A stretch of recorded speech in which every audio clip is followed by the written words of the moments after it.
नमस्कार, मी डॉक्टर सौरभ पटवर्धन. मी नंदादीप नेत्रालय येथे नेत्रतज्ञ म्हणून काम करतो. बरेच रुग्ण आमच्याकडे येतात तर त्यांना एक समस्या असते की रात्रीच्या वेळी जे ड्रायव्हिंग ते करतात तर त्यावेळी समोरचे आलेले लाईट याचा खूप त्यांना त्रास होत असतो. हे लाईट खूप स्प्रेड होत असतात किंवा पसरत असतात आणि त्याच्यामुळे त्यांना ड्रायव्हिंगच्या वेळी त्रास होत असतो. तर आता ह्याची महत्त्वाची कारणं काय आहेत ती आपण पाहून घेऊया आणि मग त्याच्यासाठी उपाय काय करता येतात तेही आपण पाहूया.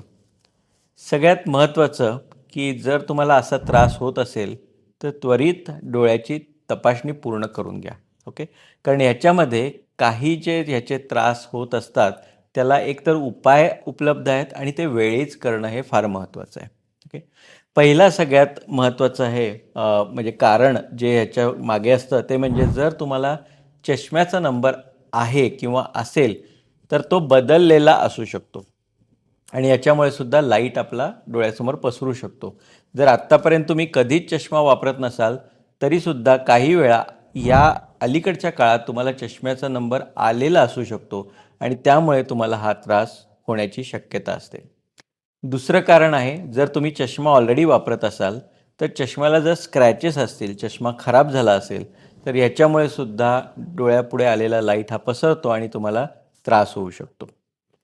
तिसरं कारण जे असतं ते म्हणजे ड्रायनेस. डोळ्याला जर तुम्हाला अतिशय कोरडेपणा असेल, तुम्ही एसीमध्ये नुकतंच काम केलेलं आहे किंवा गाडीमध्ये सुद्धा खूप एसी आणि त्याच्यामुळे डोळे ड्राय होत असतील तर तरीसुद्धा तुम्हाला डोळ्यासमोर आलेले लाईट हे पसरल्यासारखे वाटू शकतात आणि त्याच्यामुळे तुम्हाला त्रास होऊ शकतो.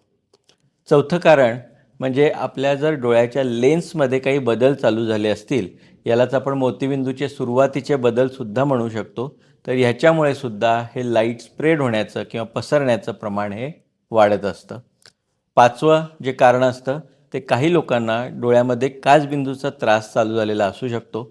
अशा रुग्णांना बऱ्याचदा ज्यावेळी अंधार होतो, उजेड कमी होतो, त्यावेळी बाहुली मोठी झाल्यामुळे डोळ्याचं प्रेशर वाढतं आणि त्यांना लाईटभोवती वेगवेगळे वलय दिसण्याची शक्यता असते.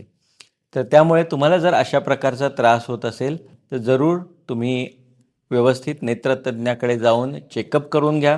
कारण ह्याच्यावर नक्कीच आपल्याला उपचार करून ते कमी करता येऊ शकतात. धन्यवाद.